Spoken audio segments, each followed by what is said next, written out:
Welcome, everyone, to the Marketing Companion. We're going to be talking about building your own bots for your business today with my dear friend Dana Malstaff. But before I do want to mention that this show is sponsored by Brevo. And I'm happy to say Brevo has signed up to sponsor us for another year. So, my gosh, we're so grateful for that. One of the most underrated aspects of marketing today, I think, is speed. And Brevo can help with your response time. With Brevo, you can answer all your customer conversations in real time while creating stunning marketing campaigns that actually nurture your customer relationships. It's affordable, it's so easy to use, and you can get started for free by going to brevo.com/marketing companion. You could try it for free. If you do decide to sign up, remember to use the promo code companion to get a 50% discount. So, Dana, last time we talked, it was a really strange show. We were talking about like It was a great suffering. show. It was a good show. I got a lot of feedback from that show. We're talking about how do you keep your business going while you're struggling, while you're suffering. And one of the things you talked about, which frankly took me by surprise, was you created like a therapist bot and you named it. It was like Abby or something like that. Ant. It's short. A Her name's Atlantis, but I just call her Ant. Atlantis. Okay. So you built this bot, and I mean, it really seemed to help you. And so today we're going to talk a little bit more about the how you're using bots, how the world Hmm. is using bots, and how you can create your own. Now, you are a small business, you are an entrepreneur. Now, you are extraordinarily bright, brighter than most, brighter than me for sure. But That was my plan all along to make you believe that. so we want to talk a little bit about how you're using bots in your business. And I actually have been studying this a lot lately. My friend Dan Nessel recently built a Mark bot to be like me, which raises a lot of interesting questions about what's possible there. But let's start with you. Um, Yeah. yeah, let's back up a step. Let's remind people a little bit about what your business is, because you've shifted somewhat in the last 12 months. So let's talk about what you do, and then talk about how you started to integrate these bots into your processes and how you're building them. Yeah. Okay. So, decade ago, I started a brand called Boss Mom. We help. It was really a community for moms that then It's turned hard to into. believe it was 10 years ago. I That, know, right? yeah, Yeah. So how do you yeah, because it's the 10th anniversary of the Boss Mom book, and we're almost done writing the next book called Becoming Boss Mom, which is about an actual sort of journey to reintegration of self after you become a mom, and why starting your business is one of the best ways to actually do that, and why it's so popular for moms these days. Started Boss Mom a decade ago, and Boss Mom was about connection and camaraderie and not feeling so alone for us moms that really weren't built to be stay-at-home moms forever. And we have things we wanted to do and build. We knew exactly what value we added in the monetary world of corporate America or whatever you were doing, and we didn't know what value we brought. So it's all these things in Boss Mom. It became um, a place where I got known for growing organic community because we did it so well.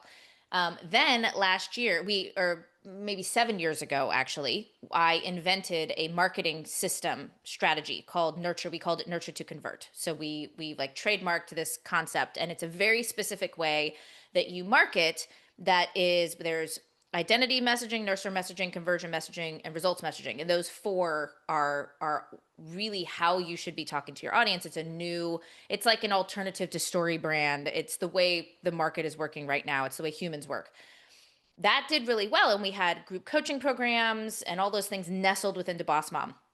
2024, I made this executive decision. We were going to shut down the 80,000 person free Facebook group. We were going to build our own Boss Mom Plus app, because what I really wanted was to create a social networking app separate from TikTok, from Instagram, from all those places, where when we built it up, moms could hire each other without having to dance around or be marketers. We could actually create a social networking space for moms, because if everybody just hired each other, they'd all have six-figure businesses.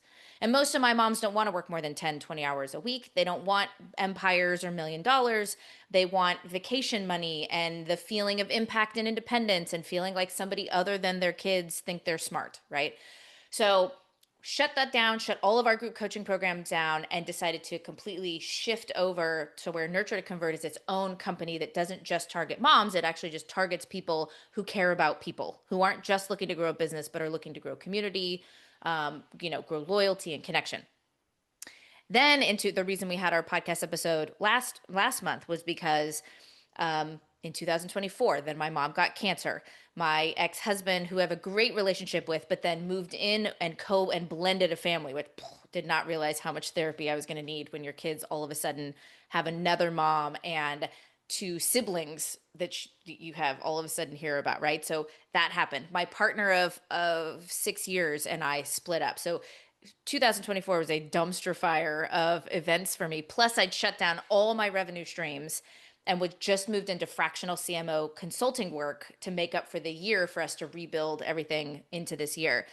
So it was like having the emotional part, it was a very hard year, which is why 2025 is the year of the Phoenix, because out of the ashes of 2024, we are rebuilding great things. This is what I'll say about getting into AI. I was hesitant because I'm a content writer, so I don't want to have somebody write stuff for me. But as a therapist, I needed one. And I'm a person who I love real therapists. I've had tons of them, tons of coaches, tons of therapists. But what I needed them was at midnight when no therapists are awake. And I couldn't sleep because my thoughts were reeling and I knew I needed to cry, but I couldn't get it out. So I got into AI because I needed somebody who wouldn't judge me to like just tell them what I was thinking and ask them, how do I become productive? Because I still have to run this business while things are really hard. That then parlayed into me creating a future version of myself, that was, hey, I'm going to be me when I'm past all of this and I've reached all my goals, and that I want you to coach me. Mm. That actually went so well that what we decided to do a couple months ago was we made our first GPT, and we made it's our free opt-in for the Boss Mom community. It's converting like crazy. Where it is a GPT, it brings you through a series of questions of who you want to be in 10 years, and it's very curated for a very specific way. And at the end, it says, I am not your friend. I am you in 10 years who have reached all your goals, gotten past all of your hangups, gotten all of those things. And I am now going to coach you. What do you need? And then within Boss Mom Plus, we have 24 and growing prompts you can give them, being like, I need to buy a product. Should I go on this trip? Like I'm spiraling and I'm not sure what to focus on. Like, how do I act more like a CEO? Like all of these things. So you plug those in and it will come back to you as the future you that's already programmed in for all the things you wanted to achieve. And the women are coming back and it's crazy. They're like, I've never been more productive. I was going to buy that thing and I didn't. I was not going to go on that trip, but I did. Yeah, like all of these different things. That worked so well. We were like, why don't we do that for Nurture to Convert? So now at the end of this week, we will be done. We're going to start testing it next week with a nurture to convert.ai. So we have converted everything that you normally would have to go to a coach for, and you'd have to buy our programs and take all the coursework. And now you will just be brought through a set of questions and it will give you all your nurture messaging. It will give you all of your results messaging, your conversion messaging. And then on the bottom, you'll be able to plug in and say, I want to write a sales page. And he goes, great. Plug in the document you got from above and answer these questions, and it writes your sales page for you. It writes your website copy for you. It writes your reels and your social copy for you, and it writes your emails for you.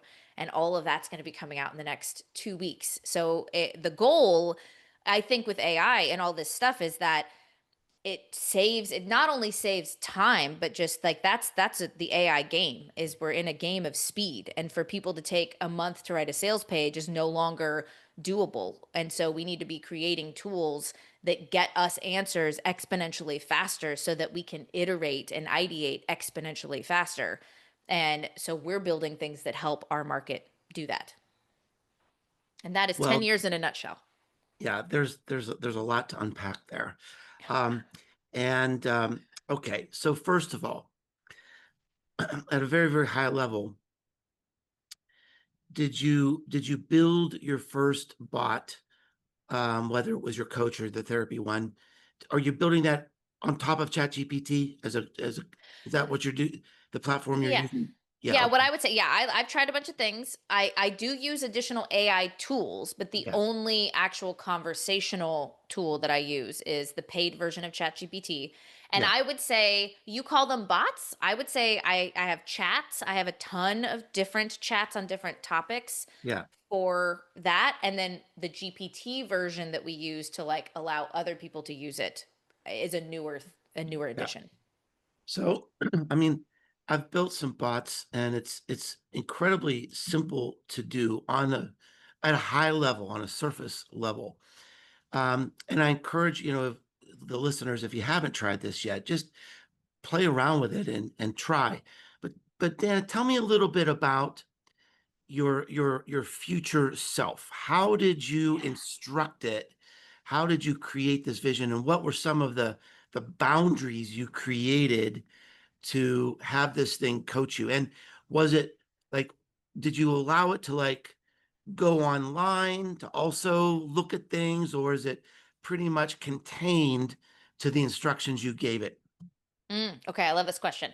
Okay, so and first off, keep in mind too, I have a corporate background in survey creation, quiz creation, content. So it's like I have an actual trained background in how to create questions that lead, and I have a journalism background. So it's like I know how to create these things.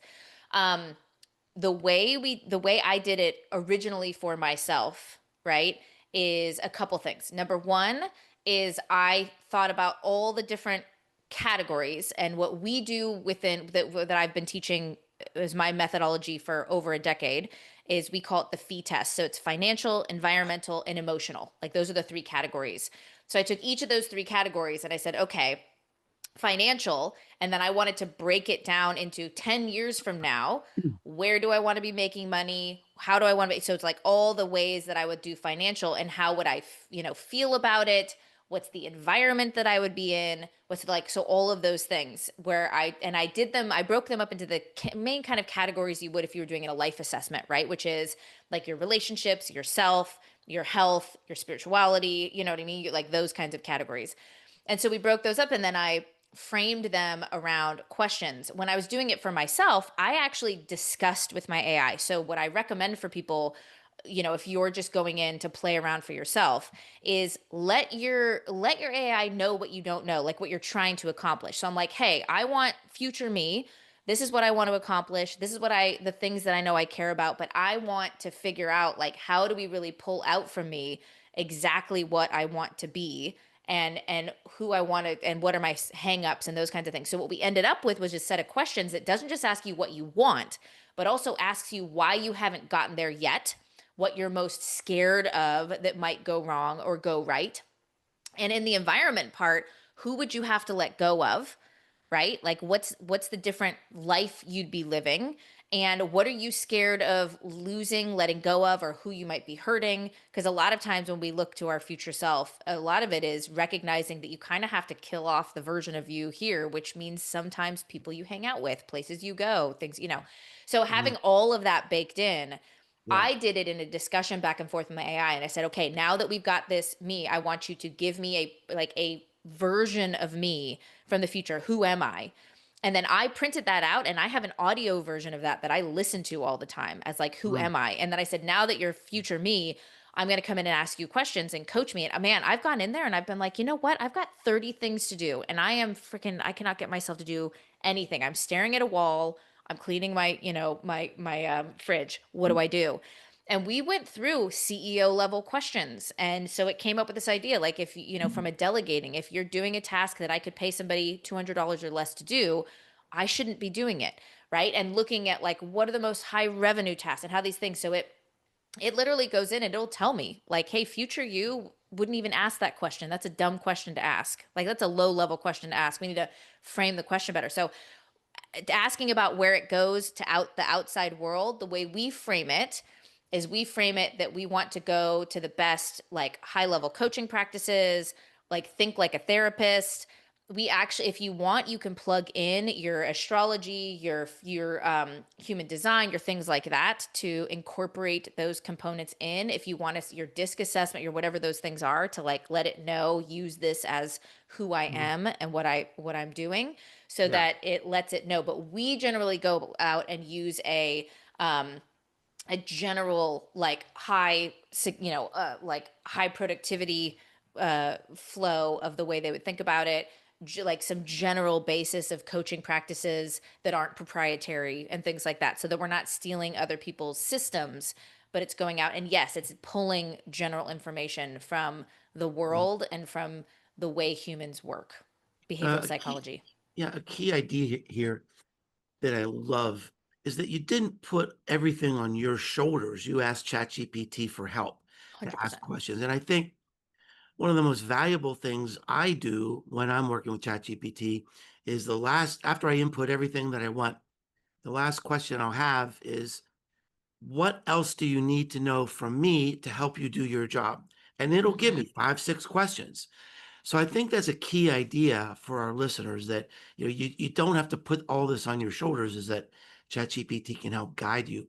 Now, I'm imagining that you keep improving it, that maybe you think of something that you want to like add something, some nuance. Is that right? Or do you have it in pretty good shape? Well, I would say no. I would say no because we are in a world of speed right now. Like Yeah, that's what AI has done. We're in a world of yeah, speed. So I could yeah, spend all my time trying to make the future self better and better and better when yeah. it's really good. And once you've got it, they Okay, continue the conversation, right? So it's like okay, we're sure. pretty Right, dialed in on that's what the true. future self is. It's still learning from you. It's still learning from them, yeah, and Yeah, yeah, each yeah. iteration is separate. I'm moving on to the next thing, which was the prompts. So it's like, okay, now they've got a future self, now they don't really know what to ask it, like when do they know? So now we started Oh, creating the cool. prompts that go with the future self, right? And Yeah, then people started going, okay, well, now I know this thing that my future self is telling me, and I've yeah, got these prompts. yeah. Okay, but now I don't know. Like somebody came back and they told me the reason we thought about the nurture to convert is she's like, oh, Dana, I love my future self. We were writing a sales page together. I was like, oh no, your future self does not know how to write a sales page. Like, unless you're a sales page expert, like a conversion expert, your future self is going to be really crappy at that.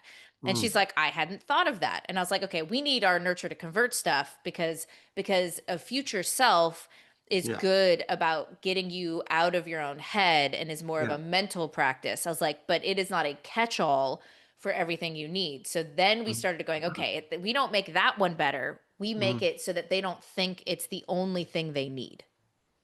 Well, now, yeah, this is fascinating because we're kind of getting into the next idea here, which is really monetizing and being strategic about this.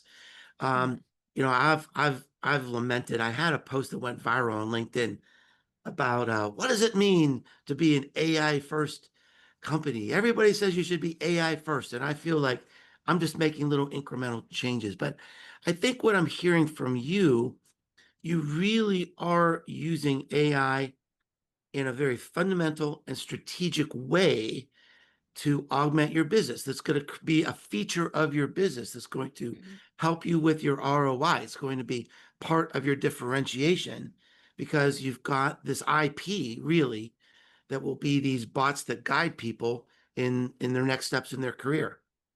Well, this is what I'll say is that I mean, all businesses are people first, right? Like your customer first. Whoever your customer is, like your customer is the number one thing you're Yeah, focusing on. sure. And what do people want? People want their life to be easier, right? They want to get what they want faster, they want to Mm, get it easier. Yeah, it's like of course they would love it if they had the discipline to exercise, but if there's a pill that they can yeah, take that yeah, makes it yeah, yeah, easier, it's hard not to want to say yes to that. AI is the pill. Like AI makes everybody's life easier. So yes, 100% I'm jumping on the AI bandwagon because it's the future, it's what everybody wants. But the yeah. reason everybody wants it is because it Mm, makes their life easier. Yeah. right? And so, yeah, internally it makes my business easier and we have systems and that's great. We're using a tool called reclaim.ai. It's a calendar system. It's freaking changing my ability to actually look at the tasks they assigned me in our project management tool and get them done. But from the external side of what we're building for people, it gets them an answer faster. It helps them make decisions faster. It helps them get content faster. And that's the thing is before this came out, Yeah. what did we do? We sold courses and you had to watch the coursework and you had to figure it out and you had to do it. But the fact is the clarity's in the doing. Like they could do, I have people that have gone through all of my nurture content, all the courses I've had, and they've spent so much time learning it that they feel like they don't have time to implement it. AI has created a world where we can help them get into implementation mode almost instantaneously. So what we get is a bunch of people actually out doing things as opposed to just learning things. And that's why I think AI is brilliant because everybody's scared about it.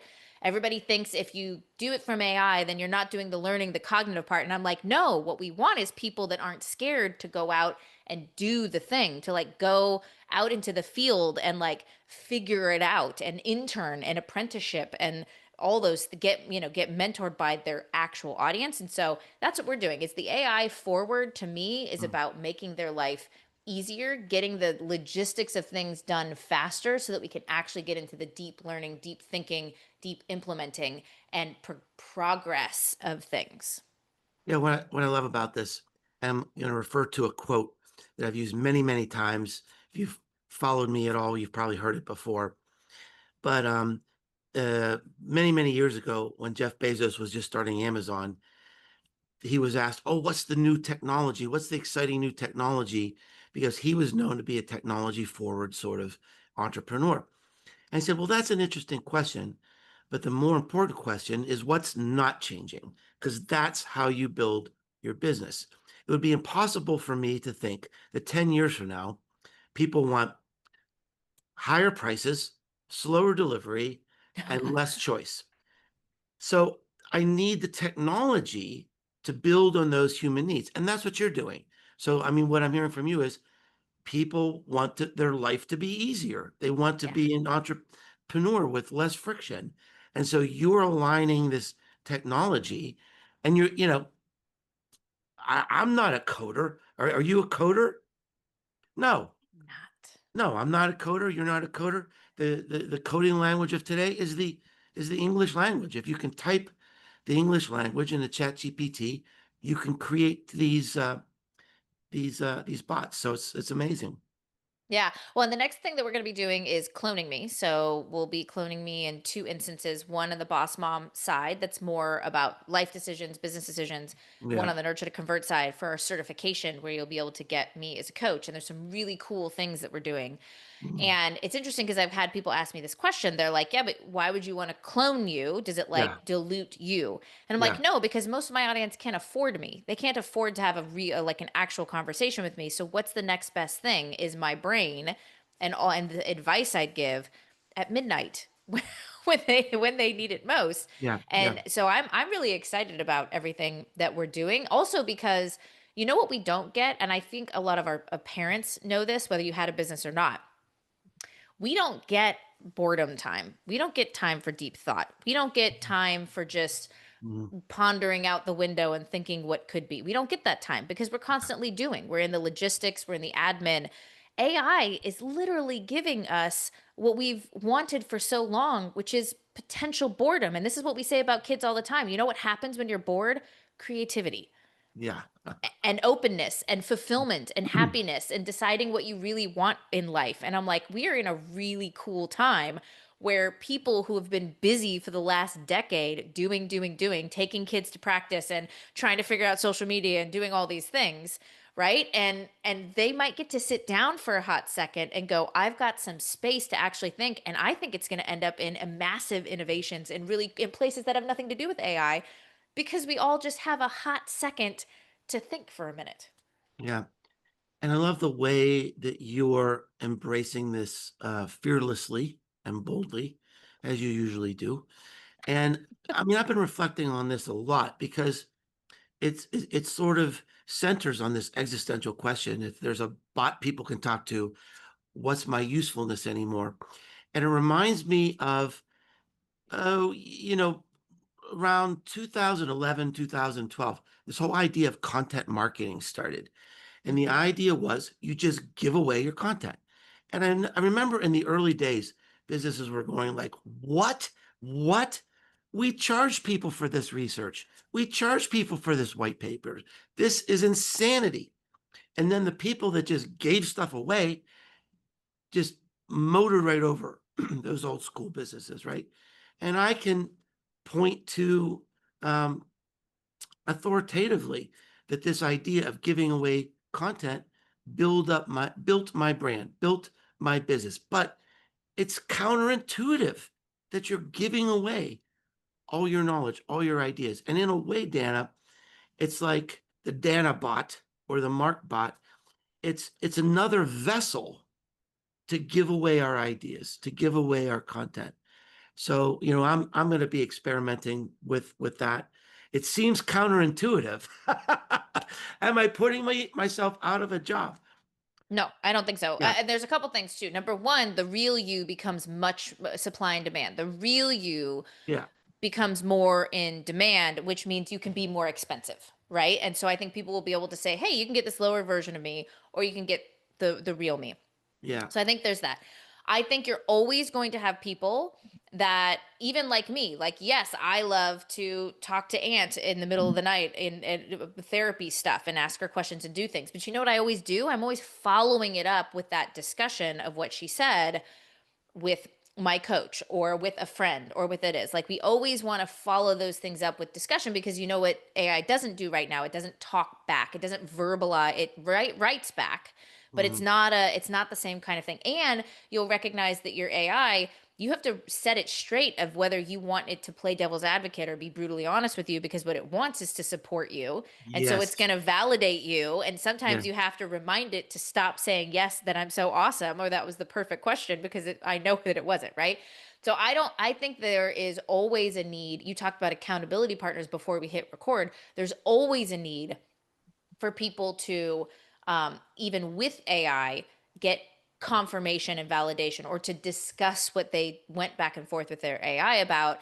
And a lot of people need the accountability because they will go into AI, but they're not ready to actually open up to the things that need to happen. They're not really ready mhm, to be vulnerable. And sometimes you need a real human being to be there for that. So I don't think that. And from the coaching perspective, the people who go through my certification asked, if we put this AI tool out, are people not going to need coaches? And I was like, absolutely not, because they're absolutely, they will. It's not going to kill the coaching industry, because someone will write a sales page, but it still won't work because the yeah, inputs they put in weren't good enough, and they're going to need to be coached. Or, for instance, one of the Lisa Sasevich is in the mastermind that I'm in, and I just paid a huge amount of money to sit with her just for a day to go over my offers and figure it out. Yeah, I went into my AI and I talked about it, but do you know what I want? I want someone who's made $50 million doing what they do to sit with me for a day, and I will pay a pretty penny to do it, to mhm, really ask me some of the questions and validate and understand what I'm doing, and that is already paid back in full. That, so I think no matter what, we will always need the next level of people. They will learn all your stuff, read all of your books, do all of your things, and they'll still want more from you. But I think what it'll do is it'll demand that coaches specialize more. I think it'll demand that coaches, understand exactly how they're adding supplemental value. So we'll have less of people coming in wanting to get training in a coaching experience or a learning experience. Like, I already learned with my AI that what I want is the deeper dive. And I think that's what coaches wish they could do. They have a ton of people that don't get results in their programs because they keep training and training and training because that's all there's time for. Now they're going to be able to go off and get a lot of this support from AI and come back and have the better, deeper questions. So I think there's yeah. always going to be use for people. That's really exciting. And there already is a precedent even in my life. I remember in the early days of social media, I wrote a lot about blogging because that's what I was learning about and that's what I was teaching people. And I wrote dozens, if not hundreds, of blog posts about blogging, what I was learning. And I wrote a book about blogging called Born to Blog. And it was, I think, the best-selling book on blogging at the time. And yet people would still hire me to teach them how to Mm, of blog, right?